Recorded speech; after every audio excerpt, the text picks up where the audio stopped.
पैठण येथील राजपूत समाजाच्या वतीने रविवारी वीर शिरोमणी महाराणा प्रताप यांची 484वी जयंती मोठ्या उत्साहात साजरी करण्यात आली।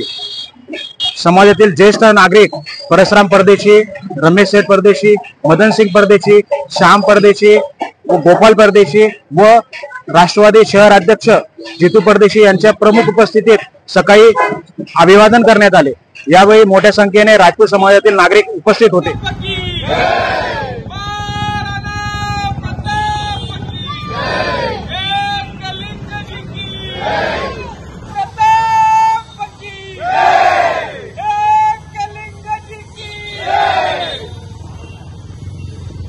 आमदार संजय वागचौरे, भाजपचे तालुका अध्यक्ष डॉक्टर सुनील शिंदे, नगर अध्यक्ष सूरज दोळगे, पाचोरचे सरपंच युवराज भैया भुमरे यांनी यावेळी महाराणा प्रताप यांच्या पुतळ्यास अभिवादन केले।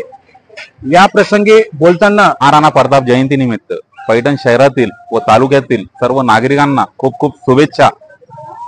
पैठण शहरात जे महाराणा प्रतापचं कोनशिला आहे त्या ठिकाणी आम्हाला आशारूढ पुतळा उभा करायचा आहे। त्यासाठी आम्ही सर्व राजपूत समाज, युवक मंडळ व सर्व मित्र मंडळ आम्ही सर्वजण प्रयत्न करणार आहोत। पुढच्या वर्षीपर्यंत आम्ही त्याला उभा राहायचं हे निर्धार केलेला आहे।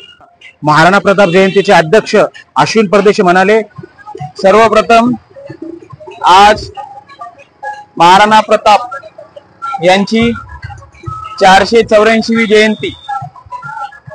मी आपणा सगळ्यांना महाराणा प्रताप जयंतीच्या शुभेच्छा देतो।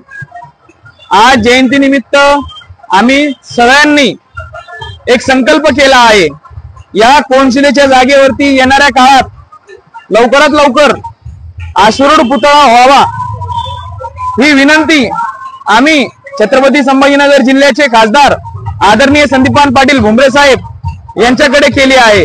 तसेच पैठण तालुक्याचे भावी आमदार विलास संदीपान भुमरे यांच्याकडेही करणार आहोत।